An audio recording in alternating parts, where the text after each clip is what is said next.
శ్రీవారి ఆలయం లోపలకు ప్రవేశించిన వెంటనే ఉండే మొదటి ప్రదక్షిణ మార్గమే సంపంగి ప్రదక్షిణ మార్గం.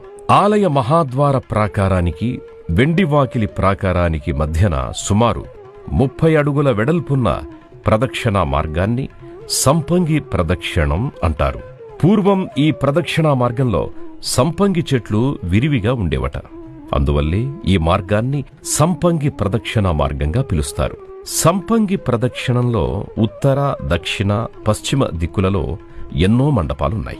సంపంగి ప్రదక్షిణంలో దక్షిణం వైపు మార్గంలో గల కళ్యాణ మండపంలో తూర్పు ముఖంగా ఏర్పాటు చేయబడిన కళ్యాణ వేదికపై శ్రీ మలయప్ప స్వామివారికి, శ్రీదేవి భూదేవి అమ్మవార్లకు ప్రతినిత్యం కళ్యాణోత్సవం జరుగుతుంది.